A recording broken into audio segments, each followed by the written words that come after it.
जय श्रीराम जय मल्हार. मेंढपाळांची न्याय हक्काची लढाई सुरू झाली. तुम्ही काल पण फोटो व्हिडिओ तर बघतच असतील की आम्ही मुंबईला गेलतो काल मंगळवारी.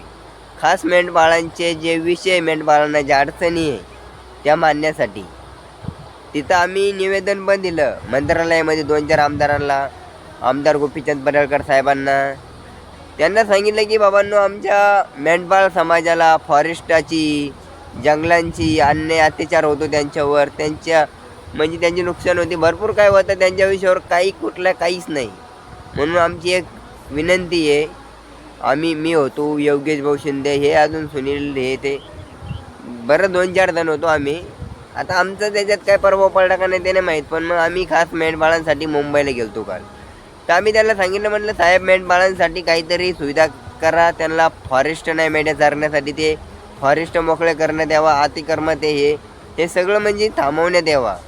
आणि जर तुम्हाला तसं काय करायचं नसेल तर मग मेंढपाळांना अलग सुविधा द्या.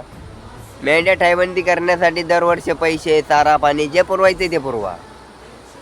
आणि जर तुम्ही आमच्या निवेदनाकडे लक्ष नाही दिलं, दुर्लक्ष केलं, तर पुढच्या महिन्यात आम्ही पुऱ्या ताकदीने मुंबईमध्ये घुसू. बघू आता काय होतं ते पुढच्या महिन्यापर्यंत. जय श्रीराम, जय मल्हार, जय भारत माता.